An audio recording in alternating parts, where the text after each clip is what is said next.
A paz do Senhor Jesus, estamos iniciando mais um Instantes Finais, a sua aula de profecia e de escatologia bíblica no seu lar. Eu quero mais uma vez agradecer por sua audiência, a você que acompanha a nossa programação pela TV ou pela internet.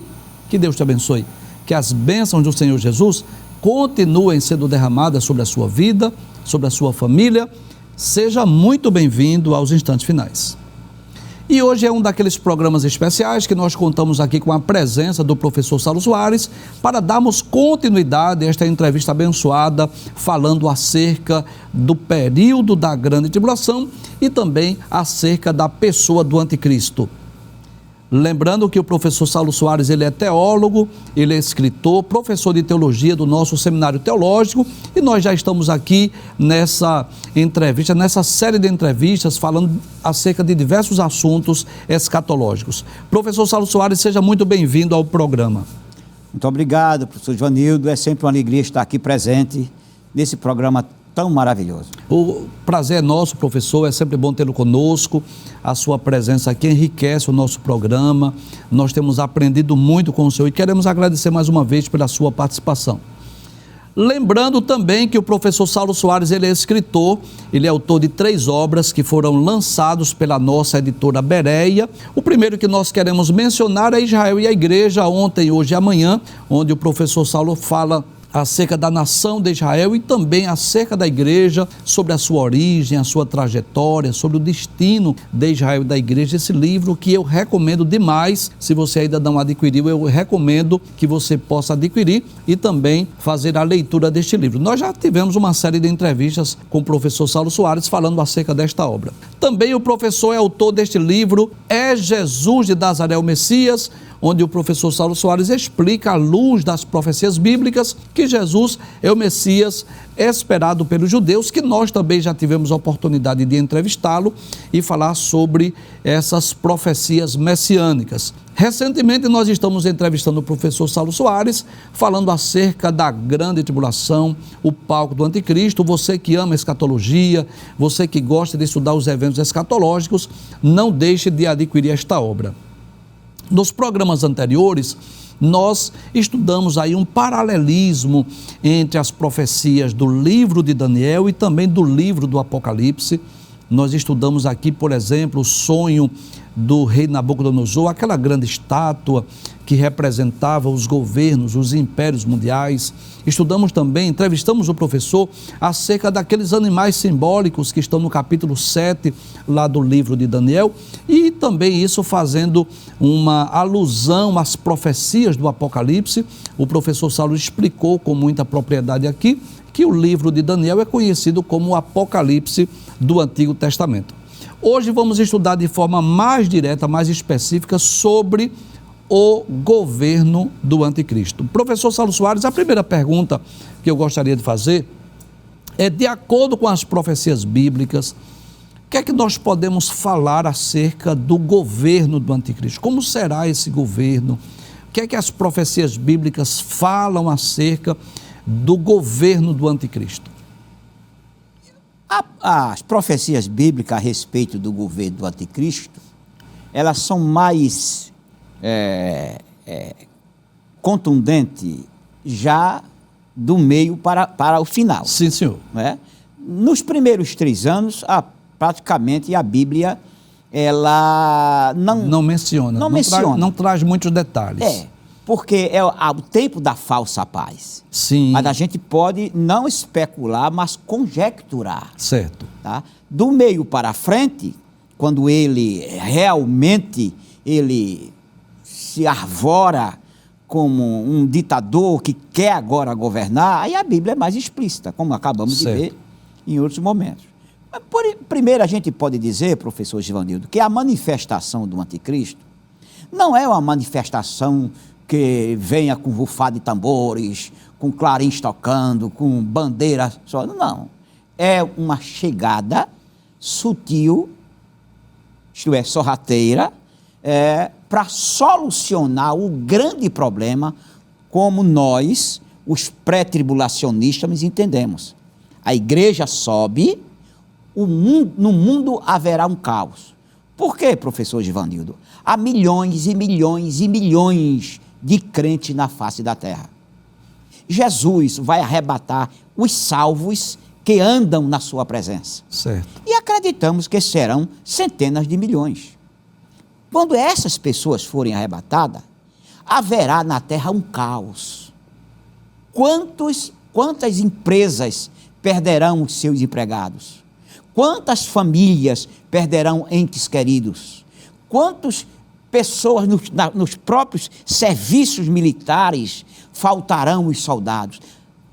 Nos hospitais faltarão médico, enfermeira, pessoas para fazer cirurgia, pessoas que estavam na mesa de cirurgia, que de repente desaparecem porque é tudo salvo.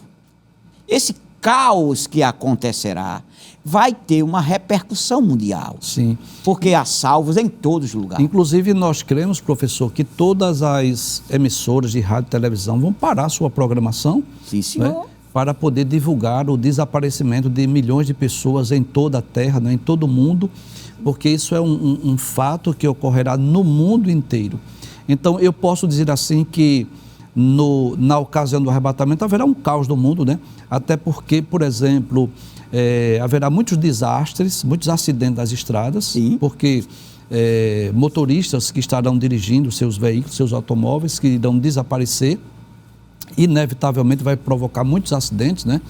Carros desgovernados, motos, né, desgovernadas, e até aviões que estiverem sendo pilotados por pilotos cristãos, né, servos de Deus, que serão arrebatados. Então, haverá de imediato assim um caos no mundo, pessoas desaparecidas, pessoas desesperadas, procurando seus parentes, seus entes queridos, milhares de celulares tocando no mundo inteiro, né? As famílias procurando entrar em contato com seus familiares e os celulares tocando, caindo no meio da rua. Enfim, haverá a princípio um caos, mas eu diria, professor, não sei se o senhor vai concordar comigo, que a plataforma da ascensão do governo do anticristo já estará pronta. Sim. E é aí que começa, propriamente dito, o governo do anticristo, que é esse último governante mundial que terá uma duração de 7 anos. Está correta essa informação? Aí. Então, observe ainda falando no caos, professor, todos os serviços profissionais de saúde, todos eles, os cristãos, repetindo, na força militar, na saúde, nas repartições públicas, em todos esses locais, pessoas vão desaparecer. Uhum. Pessoas até de importância para resolver certos problemas. Sim, sim, sim. Dentro da ONU, se tiver salvo lá, Jesus vai levar. Em todas as camadas da sociedade. Todas as camadas. Imagine o caos que vai haver. Certo. E esse caos, quando aparece, é aquele texto que a gente viu na última entrevista, que quando o chifre pequeno que está ali se levanta, sim, porque há um caos. Certo. O que é que o chifre pequeno vai falar? Ele vai acusar. Ele vai acusar quem? Político sempre acusa político. Então, na minha concepção, e de outras pessoas que já repassaram para mim seu ponto de vista, esse chifre pequeno vai aproveitar este caos, sim, e acusar 3 dessas grandes lideranças. Para isso, o senhor tem percebido que nunca se ouve na Terra tanto se falar em alienígena. É verdade. Em disco voador, a Área 51 que tem nos Estados Unidos. Isso é uma preparação do mal para eles inventarem sobre a igreja. Ou seja, da mesma forma que o Espírito Santo está trabalhando na igreja para arrebatá-la, né, para levá-la para o céu, posso dizer também que o príncipe das trevas já está também trabalhando para ter uma desculpa, uma justificativa para explicar o desaparecimento dessas pessoas. Para explicar o que aconteceu. Para os afastados da igreja, os desviados, eles vão saber, foi Jesus que levou a igreja. Mas para os incrédulos, né, eles irão mentir, enganar as pessoas, dizendo que foram os extraterrestres, os discos voadores. Então, essas pessoas, o caos está pronto, em todas as camadas do serviço militar. E o anticristo, que é um político de peso, certo? Mas não tão grande, ele vai acusar 3 personagens. 3 nações. 3 como líderes. Os principais causadores dessa causa. Do caos. Do caos. Dizendo que eles são culpados, que eles não trabalharam a favor disso. baseado em que essa acusação? Que sabiam que discos voadores, que alienígena existe, que essa coisa é verdade, que levaram, e não tomaram a providência. Ou seja, não estou dizendo que será isso, mas será mais ou menos por aí. Então esse homem se arvora e assina um decreto, e ele, para piorar a situação do mundo, é lhe dado olhos para ele enxergar, professor Givanildo. Enxergar o quê? Enxergar a necessidade do povo, ver aquilo que ninguém vê. É como uma pessoa que é preparada em hermenêutica para compreender o texto de uma leitura. Sim. Tem pessoas que, ao ler um texto, ele vê muito mais profundidade, as coisas muito mais profundas do que outros. Mesmo assim, são observadores. Esse anticristo vai ser dado a ele olhos para ele compreender o caminho que se deve seguir. Esses olhos aí não são olhos físicos. E uma boca para explicar o que deve ter acontecido, o que está acontecendo e o que se deverá fazer para corrigir isso. Aí o que é que vão fazer? Este é se lembra de José no Egito? Sim. Quando o faraó chamou ele? Sim. E José disse como faria? Sim. O faraó disse, quem vamos colocar quem? Este homem está dizendo tudo, vai resolver a questão. Isto vai acontecer com o anticristo. Aí ele assume.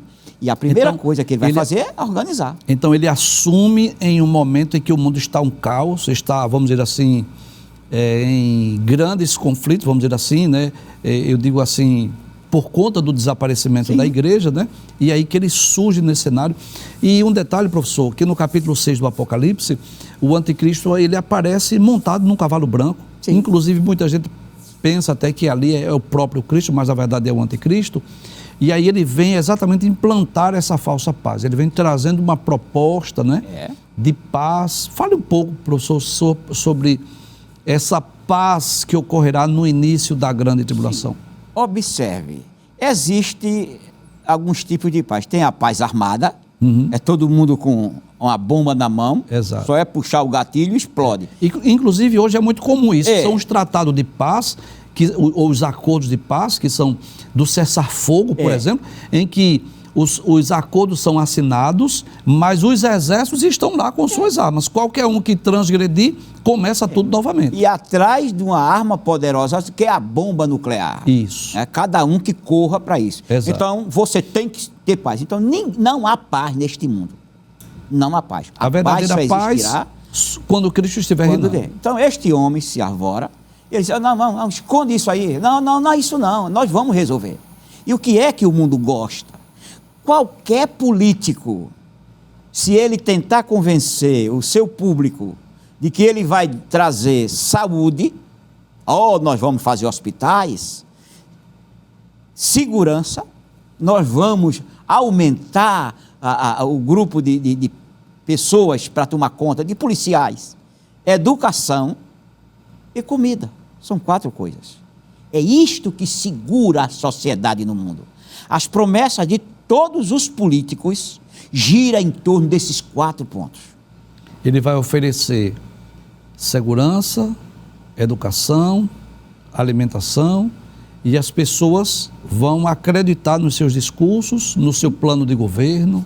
Por quê? Porque como os 10 reis estão do lado dele, foi quem levantaram, essas 10 potências, esses 10 grupos, eles vão segurar isso, vão fazer com que isso seja feito. Então pode ser que o governo do anticristo será o governo mundial, sim, como foi outrora Babilônia, Império Medo-Persa, Império Grego, Império Romano. Haverá uma implantação de um governo único no final, que a princípio vai começar a governar nesse período de caos, mas vai trazer uma paz. Ele vai se apresentar como um pacificador, e é aí que ele vai, digamos assim, enganar os próprios judeus. Isso. Aí ele chega, né? Quando essa paz estiver feita, é bom acrescentar que existem países paupérrimos. Existem países riquíssimos. Por exemplo, professor Givanildo, o PIB americano são 30 trilhões de dólares. 30 trilhões. Uma nação. O PIB da Europa é metade disso. Menos da metade disso.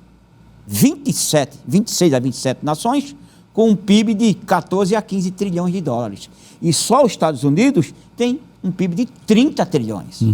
Então é um país rico.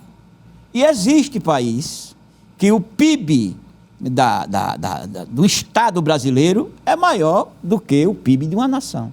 Então há uma injustiça social. Então este homem vai fazer, olha, a gente governa, a gente trabalha, mas tem que levar comida para o povo, certo. Tem que levar saúde para o povo, educação para o povo, tem que levar isso para eles. Aí eles vão concordar. E o que é que o mundo vai dizer com um homem desse? Este homem é o que nós estávamos precisando. Exato, é o que nós esperávamos. Muito bem. Aí está formada, aí haverá paz. Este homem será adorado. O governo que ele está tomando conta, que é o governo do final dos tempos, que ele é posto na frente, até aí Satanás está de olho nele, no que está acontecendo no desenrolar da história, certo? A profecia estão se cumprindo e este homem está fazendo aquilo que as profecias dizem. Aí o povo satisfeito. Isso é tão sério, mas tão sério, que esse homem ficará tão amado, que quando mata as duas testemunhas, as nações trocam presentes. Trocam presentes. Porque aqueles acusadores, aqueles mentirosos, segundo eles vão pensar, que acusava o nosso grande político, o nosso grande rei, estão mortos. Veja a união que ele vai fazer na terra. Porque ele é uma pessoa que vai fazer aquilo que o mundo quer e gosta. Por incrível que pareça, a terra nunca viveu esse período, mas vai viver este período. Então ele vai trazer assim a solução para muitos problemas sociais, né? Então, por exemplo, hoje a fome é um problema de ordem mundial, né? O desemprego, enfim, uma série de problemas que castigam o mundo, a violência. Sim. Então ele vai trazer a solução para esses problemas. Agora, detalhes, isso no início do seu governo, né? Que é esse período dessa implantação, e aí que ele vai ser confundido como o próprio Messias pelos judeus, não é isso? Ainda antes disso que o senhor falar, e certamente vai acontecer, haverá a marca da besta. Certo. Como é que ele vai governar nações? Não é ele apenas. Haverá os seus assessores. Sim, sim. Todo sim. mundo terá, de qualquer maneira, uma marca que está imediatamente ligado a este governo, como os códigos, como o CPF, que já falamos aqui, ligado ao governo. Este homem está com toda a humanidade na palma da sua mão. Depois que ele conquistou a confiança, não é assim?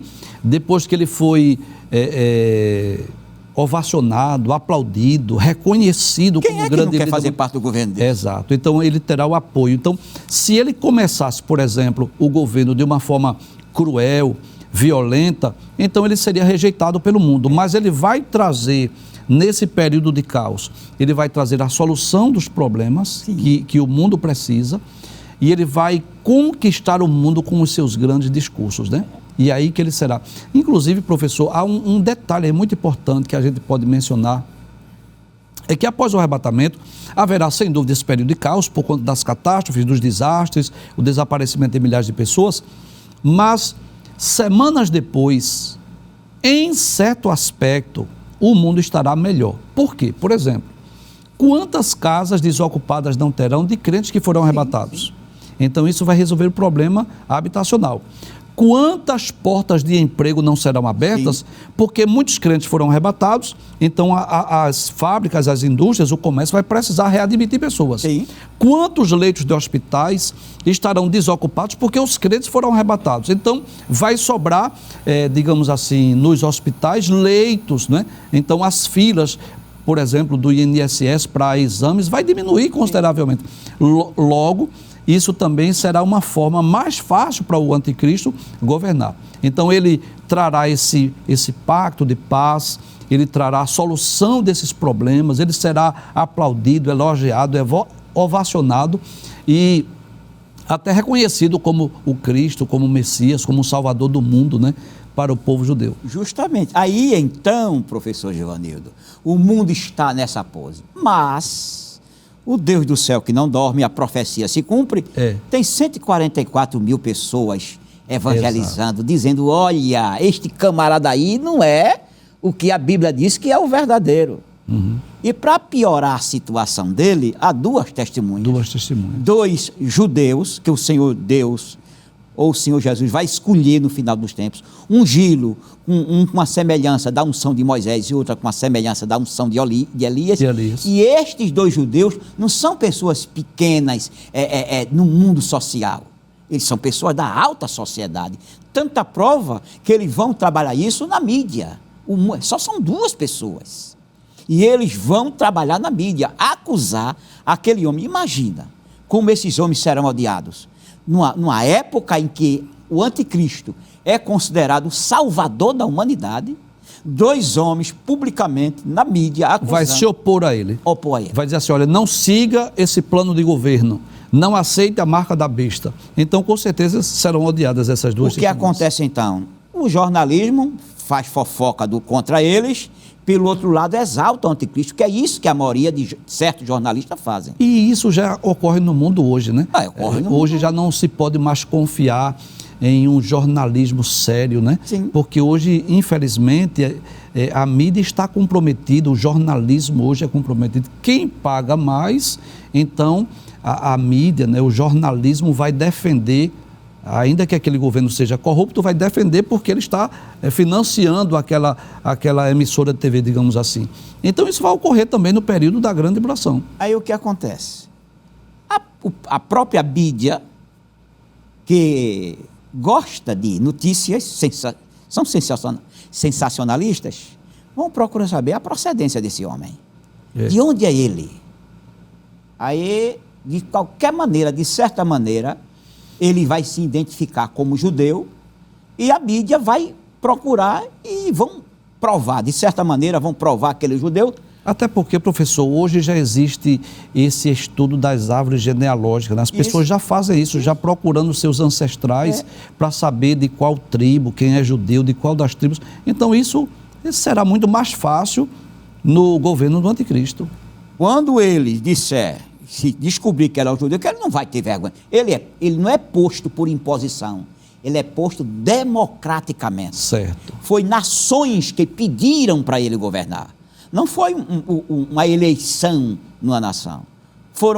É o mundo, a parte do mundo que ele governa, quis ele para governar. Então esse homem é um judeu, segundo o que se pode entender. Aí a mídia vai, de onde é ele? Onde é que tem informações sobre judeus? No Antigo Testamento. No Antigo Testamento tem informação de um judeu que virá para governar o mundo, que é o Cristo de Deus. O Cristo, o Messias, o verdadeiro, né? O verdadeiro. Ele vem. Aí a mídia sabe como é que é, né? Imagina o sensacionalismo que ele vai fazer em cima disso. Ele, aquele. Aí distorce as escrituras e mostra que o povo gosta quando inventam assuntos que ele não pode entender direito, mas que alguém decide para ele. O povo gosta disso. Então, e vão fazer isso. E Israel, coitadinho, que é uma nação sofrida, sozinha, todos nós sabemos que Israel vive só. Alguém pode dizer, mas os americanos gostam de Israel? Sim, mas tem interesse na posição política que Israel exerce no Oriente Médio. Mas quando Israel souber que há um homem que é governante, que foi posto, que é da sua linhagem, e alguém vai tentar provar, não sei onde isso chega, pode ser que eu esteja especulando, que ele é descendente de Davi. Certo. Sei lá se documentos vão ser falsificados, e a mídia agora vai dizer, vocês não têm lá na profecia? Sim, que o Messias irá reinar. Aí Israel vai fazer o quê? Vai dizer não? Israel é louco dizer não? Israel não tem Deus na vida. Israel, ele vive como os gentios. Nós queremos esse rei. Aí Israel vai aceitá-lo e o que acontece? Ele entra na vida de Israel, porque Israel vai coroá-lo rei. O camarada já é o primeiro-ministro da terra. Certo. E agora será rei de Israel e, como a Bíblia diz, de toda a terra. Quando esse negócio estiver para acontecer, Deus entra em evidência e desmancha toda a festa, e o anticristo não é coroado rei, e acontece a segunda metade da grande tribulação. Da grande tribulação. Professor, lendo a Bíblia, nós vamos perceber que os profetas, eles falaram sobre dois aspectos do Messias. E agora eu estou falando do Messias verdadeiro, né, de Cristo. Apresentaram o Messias sofredor, né, como Isaías 53, que seria ferido pelas nossas transgressões, moído pelas nossas iniquidades, o castigo que nos traz a paz estava sobre ele, pelas suas pisaduras fomos sarados, né, que ele seria preso crucificado entre malfeitores, enfim. Mas também apresentaram outro aspecto do mesmo Messias, que é o Messias que reina, que governa, que domina sobre o mundo inteiro.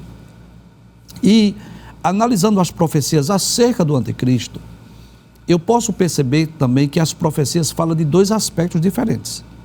Por exemplo, há um aspecto bem diferente do capítulo 6 de Apocalipse, que mostra esse anticristo, ou esse falso Cristo, como um pacificador, como aquele que traz a paz.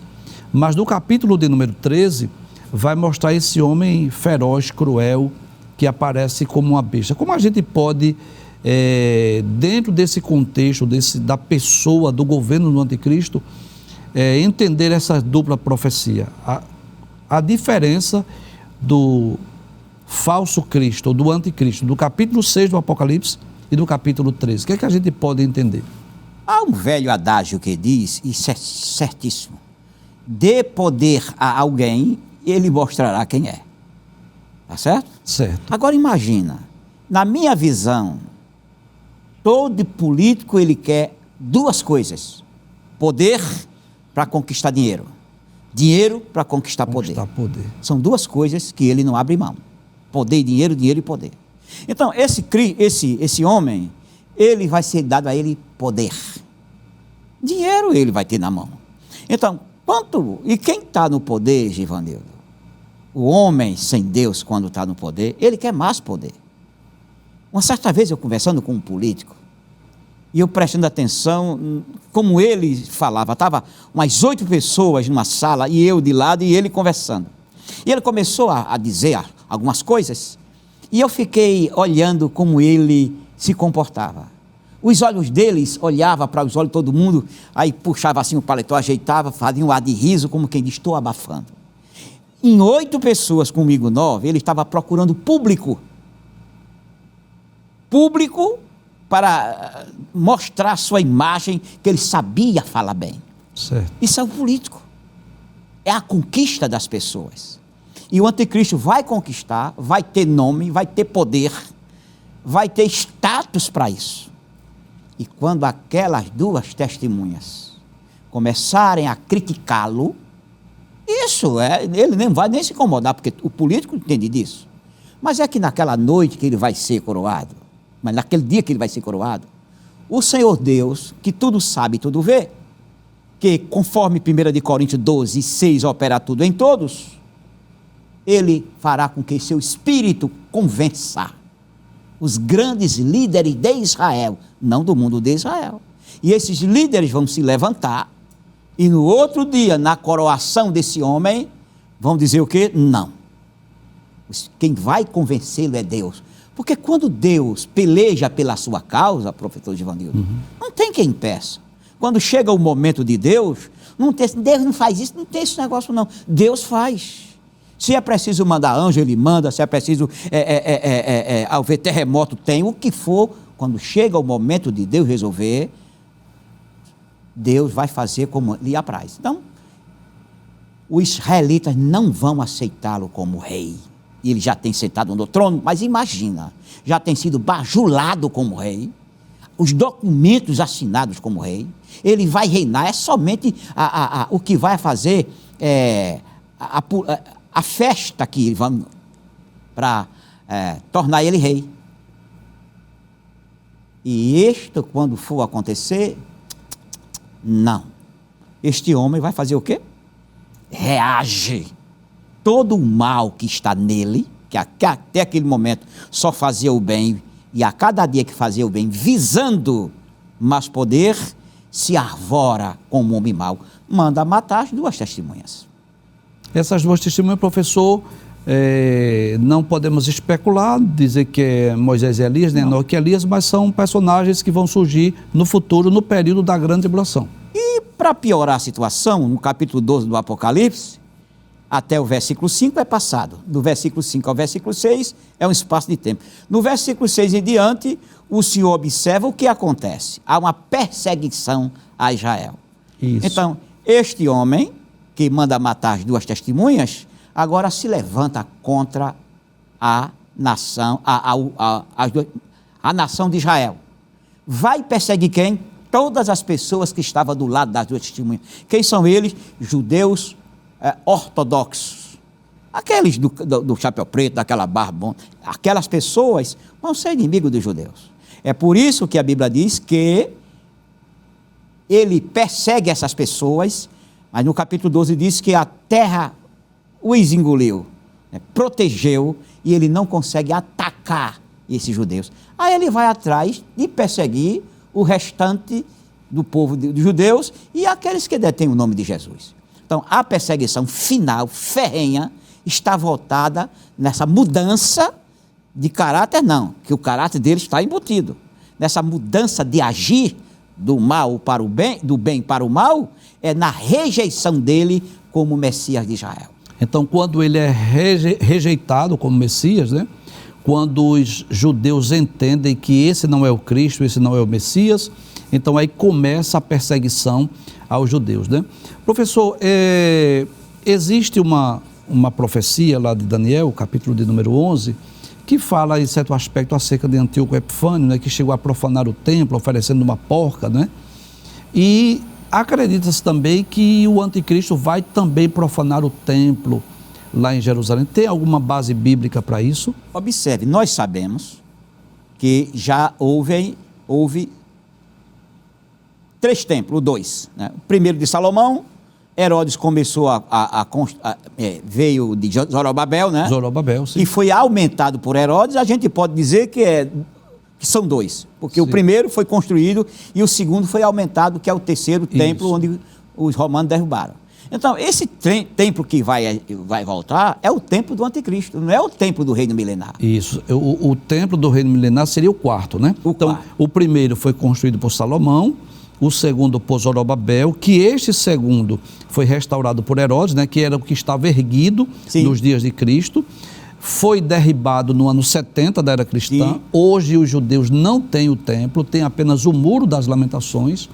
Durante o período da grande tribulação terá o terceiro templo. Sim. Não é assim? Que pode ser erguido em nossos dias e pode ser erguido no início da grande tribulação.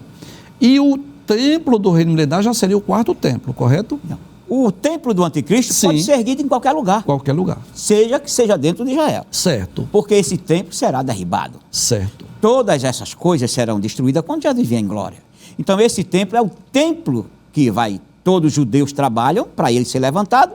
A cadeira de Moisés está lá e ele vai já chegando, sem ser coroado, já como se fosse rei, porque o seu egoísmo, a sua vaidade, o seu orgulho, a sua soberba leva ele para isso. E isso, quando for tirado dele, aí o diabo imediatamente aparece. E outra coisa, lá em Apocalipse, como está no capítulo 12, Satanás é lançado do céu nesta época. Sim, sim. Cai na terra, todo o reino das trevas vem para a terra. Aí a desgraça está feita. Paulo fala sobre isso na segunda carta aos Tessalonicenses, capítulo 2, versículo 4. Diz assim: o qual se opõe e se levanta contra tudo o que se chama Deus ou se adora, de sorte que se assentará como Deus no templo de Deus, querendo parecer Deus. Então, acredito que essa profecia diz exatamente sobre esse período, né? Que o anticristo vai querer sentar no templo querendo parecer Deus. Então, eu posso dizer, professor, que a princípio, esse governo do anticristo, que é um governo mundial, ele trará paz, ele trará medidas que irá solucionar os problemas do mundo, né? Depois do caos, mas depois será um governo opressor, um governo que persegue aqueles que os seus inimigos. Os seus inimigos, sim. Israel e quem ficar a favor de Israel. Então é aí que começa propriamente a segunda metade da grande tribulação. E a grande tribulação é para Israel. Isso. Tá certo? Então, neste aspecto é onde Deus manda as pragas do Apocalipse. Muito bem. Durante esse governo do anticristo. Bem, se Deus permitir, nós ainda daremos continuidade a esse tema tão importante dentro da escatologia bíblica, que é a grande tribulação e a pessoa do anticristo. Nós vamos a um breve intervalo, voltamos dentro de instantes. Até já.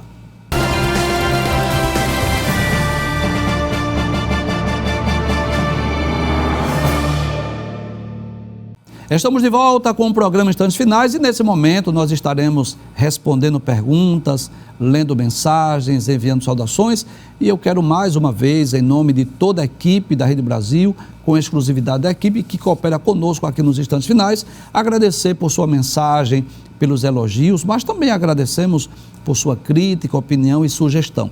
Saiba que a sua opinião é muito importante para nós. Vamos à primeira pergunta, na verdade é uma pergunta dupla do nosso irmão Francisco Caetano, lá de Camaragibe. Eu quero enviar saudações ao nosso querido irmão Francisco, aos queridos irmãos aí da cidade de Camaragibe, onde a audiência é muito grande. Ele diz assim: a paz do Senhor, professor, irmão Givanildo, irmão Saulo Soares, glória a Deus, estou ligado nesses ensinamentos tão maravilhosos. Que bom, irmão Francisco, que Deus lhe abençoe juntamente com a sua família. Ele faz duas perguntas. A primeira: por que Maria Madalena, quando viu Jesus após ressuscitar, ela não pôde tocá-lo, mesmo ele ainda não tendo ido para o céu? Segunda pergunta: como será a nossa veste depois do corpo glorioso? Deus abençoe sempre suas vidas. Professor Saulo Soares, vamos responder primeiro a primeira pergunta, né? Por que Maria Madalena, quando viu Jesus após ressuscitar, ela não pôde tocá-lo? Esse é o problema de tradução. Certo. Que a palavra tocar significa botar Sim. o dedo. Sim. Tá certo? Isso Jesus disse a Tomé: Sim. vede, toca aqui. Isso. Que era para apalpá-lo. Apalpar, saber que era ele mesmo. Sabia que ele era. Mas Maria Madalena é: não me detenhas, não me retenhas. Eu tenho algo para fazer. Capítulo 20, versículo 15 Muito bem. de João. Deixa eu ler esse texto, professor. Então, na verdade, é que Jesus disse assim: não me detenhas. Ele não impediu que ela a tocasse. Que Eu não estou pronto para ficar com vocês mais. Eu tenho algo para fazer. João capítulo 20, versículo 15 diz: disse-lhe Jesus: mulher, por que choras? Que buscas? Ela, cuidando que era o hortelão, disse-lhe: Senhor, se tu levaste, dize-me onde o puseste e eu o levarei. Disse-lhe Jesus: Maria. Ela, voltando-se, disse-lhe: Rabone, que quer dizer mestre. Disse-lhe Jesus: não me detenhas, porque ainda não subi para meu Pai, mas vai para meus irmãos e diz-lhes que eu subo para meu Pai e vosso Pai, meu Deus e vosso Deus. Então, na verdade, Jesus não impediu que ela o tocasse, mas que ela não poderia detê-lo. Tanto Jesus tem uma obra urgente, que era ir ao Pai, levar o seu sacrifício, né? Como a prova que ele não foi para o cenáculo. Isso. Maria Madalena disse: ele chegou, vamos para lá. Não, peraí. E ela também tinha uma obra urgente, né? Era ir para os seus irmãos e dizer que Jesus havia ressuscitado. E a segunda pergunta do nosso irmão Francisco é: como será a nossa veste depois do corpo glorioso, né? Então eu diria, professor, que em Apocalipse capítulo 19, versículo 7 a 9, fala, não é? Sobre as nossas vestes, né? Eu quero ler esse texto. Fino. Isso. Apocalipse capítulo 19, versículos 7 a 9 diz: regozijemo-nos e alegremo-nos e demos-lhe glória, porque vindas são as bodas do Cordeiro e já sua esposa se aprontou. E foi-lhe dado que se vestisse de linho fino, puro e resplandecente, porque o linho fino são a justiça dos santos. Então posso dizer, professor Saulo, ao nosso querido irmão Francisco Caetano, que essas serão as nossas vestes, linho fino, puro e resplandecente. Sim. Será as vestes dos santos. Muito bem, vamos ler uma mensagem que foi enviada para nós. A nossa irmã Karina, lá de Caruaru. Queremos enviar saudações à nossa irmã Karina, aos queridos irmãos aí da cidade de Caruaru, pastor Marcelo Gomes. Também aproveito para enviar saudações ao evangelista Washington Martinez, à irmã Maria das Graças, que são os coordenadores da extensão aí da STADEB em Caruaru. E aproveitando para enviar saudações aos nossos queridos professores e seminaristas da STADEB aí de Caruaru. A irmã Karina diz assim: a paz do Senhor, eu e minha avó, Maria do Carmo, estamos assistindo o programa, uma bênção. Amém, irmã Karina. Saudações aí também para a sua avó, a irmã Maria do Carmo. Deus abençoe aí pela audiência. Muito obrigado. Vamos responder mais uma pergunta. Almeida, da área 1, aqui no Recife, queremos enviar saudações ao nosso querido irmão Almeida e também aos queridos irmãos aqui da área 1 no Recife. Ele diz assim: professor Saulo, a paz do Senhor Jesus, minha dúvida é sobre a promessa que Deus fez a Abraão sobre as terras que seriam dele e que se repete com Josué no critério até que toda a extensão que abrange a região onde se encontram os rios Tigre e Eufrates. Então, no milênio, toda essa extensão de que Deus fala com Josué será a nação de Israel com dimensão? Posso dizer que sim, né, professor? Sim, senhor. Então, toda aquela terra que Deus mostrou a Abrão, né, que Abrão viu com seus olhos, peregrinou nessa terra, que Deus deu aos filhos de Israel. Na verdade, nos dias de Josué, Josué conquista essa terra, só que Josué não destruiu, né? Os hebreus não destruíram os moradores, Justo. conviveram com eles, fizeram um pacto, fizeram uma aliança, aprenderam suas práticas pecaminosas, por isso Israel foi levado para o cativeiro, né? Tanto o cativeiro assírio quanto o babilônico, e hoje essa região é dividida com os palestinos, com os árabes. Hoje Israel não ocupa toda a extensão da terra que Deus prometeu, mas podemos dizer que uma das bênçãos, uma das promessas do milênio é que Israel ocupará toda a extensão da terra e não vai dividir a sua terra com ninguém. Não vai ninguém. E vai ocupar até o rio Eufrates, porque é uma promessa de Deus. Tá certo? Se é uma promessa de Deus, chove canivete, a terra pega fogo, o mar seca, mas Deus cumpre com a sua palavra, se ela for incondicional. E esta é uma promessa incondicional. Incondicional. Muito bem. Vamos ler mais uma mensagem que foi enviada para nós. Elias Lopes, lá de Sítio Fragoso Paulista, quero enviar saudações ao nosso querido irmão Elias, aos queridos irmãos aí do Sítio Fragoso em Paulista, a audiência é muito grande em Paulista, quase que diariamente recebemos mensagens. O irmão Elias diz assim: a paz de Cristo Jesus, meus amados professores, mais uma vez irei alimentar a minha vida espiritual com este programa que é um momento de estudo da palavra no meu lar. Amém, irmão Elias, que Deus lhe abençoe, obrigado por sua mensagem, por sua audiência. Vamos responder mais uma pergunta. O irmão Júnior César, lá de Surubim, que bênção, queremos enviar saudações ao nosso querido irmão Júnior César, aos queridos irmãos aí de Surubim, pastor Amaro Januário e a Igreja do Senhor Jesus em Surubim. O irmão Júnior César diz assim: a paz do Senhor, meus professores, eu queria saber e entender melhor se na grande tribulação pessoas vão morrer de doenças, já que em Apocalipse está escrito que a morte será presa. Me explique, por favor. Professor Saulo Soares, eu vou pedir permissão ao senhor para ler aqui alguns versículos que as pessoas erroneamente interpretam, né? Sim, senhor. Apocalipse, capítulo de número 9, que é a ocasião da quinta trombeta, né? Onde aparecem os gafanhotos gigantes. E nos versículos 5 e 6 diz assim: e foi-lhe permitido não que os matassem, mas que por 5 meses os atormentassem. E o seu tormento era semelhante ao tormento do escorpião quando fere o homem. E naqueles dias os homens buscarão a morte e não a acharão, e desejarão morrer e a morte fugirá deles. Ou seja, muitas pessoas pensam que durante a grande tribulação não vai haver morte, baseado nesse texto, né? Mas o que o texto está dizendo é o seguinte: que esse tormento que será causado por esses escorpiões gigantes, né? Na verdade, esses gafanhotos gigantes, Sim. que pode ser drone, pode ser avião, pode ser helicópteros, né? Assim? Sim. Que influenciado por seres demoníacos estarão atormentando os homens. Então, naqueles dias, ou seja, durante aqueles 5 meses é que a morte vai fugir deles. Mas se lermos outros textos, professor, vamos entender que haverá muita morte durante a grande tribulação. Sim, está escrito aqui no capítulo 6, versículo 7 do Apocalipse. Capítulo 6, versículo de número 7. 8. E olhei e eis um cavalo amarelo, e o que estava assentado sobre ele tinha por nome Morte, e o inferno seguia, e foi-lhes dado o poder para matar a 4ª parte da terra, com espada, e com fome, E peste. e com peste, e com as feras da terra, né? peste, então, que é doença. A quarta parte da Terra, só aqui nessa ocasião, vai morrer 25% da população mundial. Então, podemos dizer, irmão Júnior César, sim, que vai haver muita morte, inclusive pessoas que vão morrer de doenças também.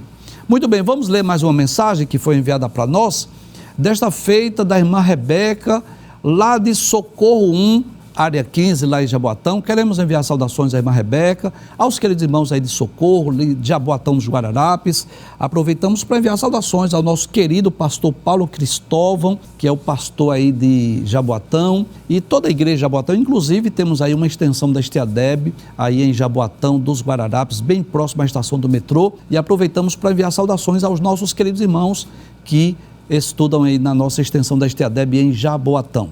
A irmã Rebeca diz assim: a paz do Senhor, professores, estamos aqui bem ligados, assistindo o programa. Rebeca, Maria do Carmo, irmão Cosme, que Deus continue abençoando vocês. Deus abençoe irmã Rebeca, irmã Maria do Carmo, irmão Cosme e todos os irmãos aí de Jaboatão.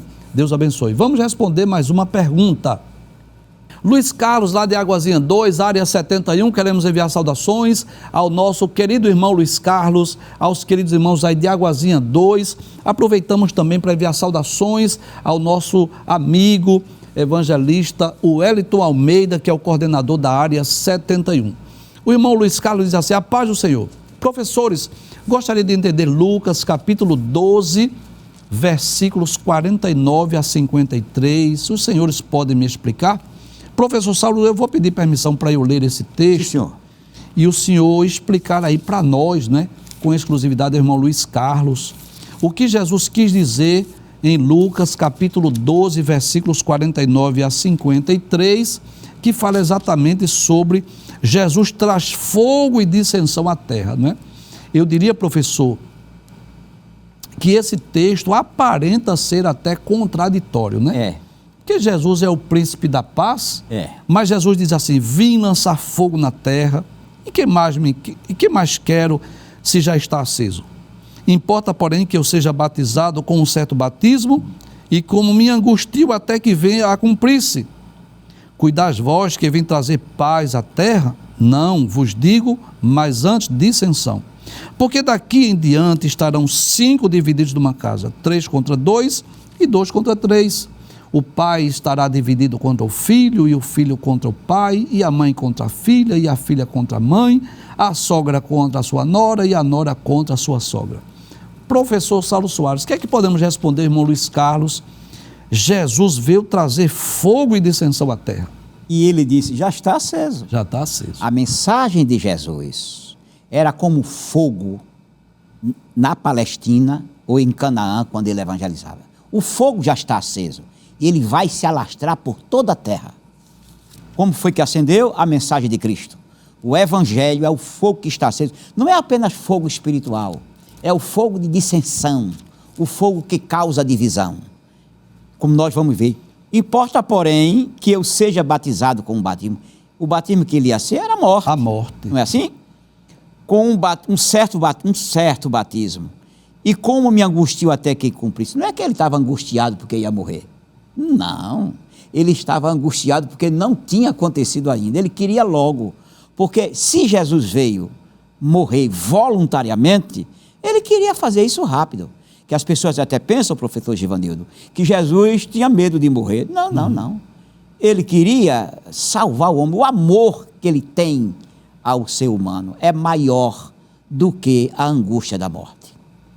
Cuidais vós que vim trazer paz à terra? Não. Eu me lembro que na minha casa, a mamãe era crente e meu pai não. Havia uma briga entre minha mãe e meu pai, marido e mulher, e contra os filhos.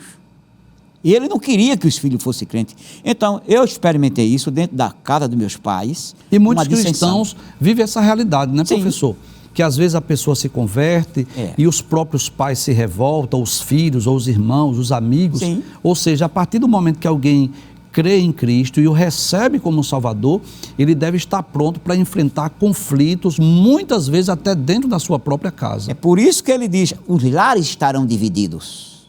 Exato. Haverá divisão nos lares, haverá divisão na rua, no bairro, na sociedade e nos trabalhos. Exato. Sempre haverá grupos prós e contras. Então, em outras palavras, Jesus estava dizendo assim, olha, se você quer me seguir, esteja disposto a enfrentar oposições até mesmo dentro da sua casa. Sim, senhor. Muito bem, vamos ler mais uma mensagem que foi enviada para nós. A irmã Lindalva, lá da área 57, queremos enviar saudações à irmã Lindalva e também aos queridos irmãos aí da área 57, pastor Valdeci, José e a igreja de forma geral na área 57. A irmã Lindalva diz, a paz do Senhor. Que bom assistir esse programa, aprendendo com os professores. Chego do trabalho a tempo de assistir esse programa maravilhoso e aprender mais com os irmãos. Deus abençoe, irmã Lindalva, obrigado por sua mensagem e por sua audiência. Professor Saulo Soares, estamos chegando ao final do programa. Mais uma vez, em nome do nosso pastor, em nome da Rede Brasil de Comunicação, queremos agradecer a sua presença, que abrilhanta o nosso programa, tem sido de bênção não só para os telespectadores, mas também para nós que cooperamos aqui na Rede Brasil. Muito agradecido, professor Ivanildo, e a todos que permitem que esse trabalho seja feito.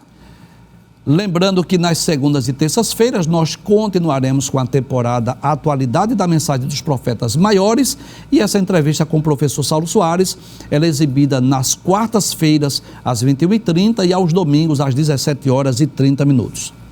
Até o próximo encontro, se Deus assim nos permitir, a paz do Senhor Jesus. Não esqueça, nós estamos nos instantes finais.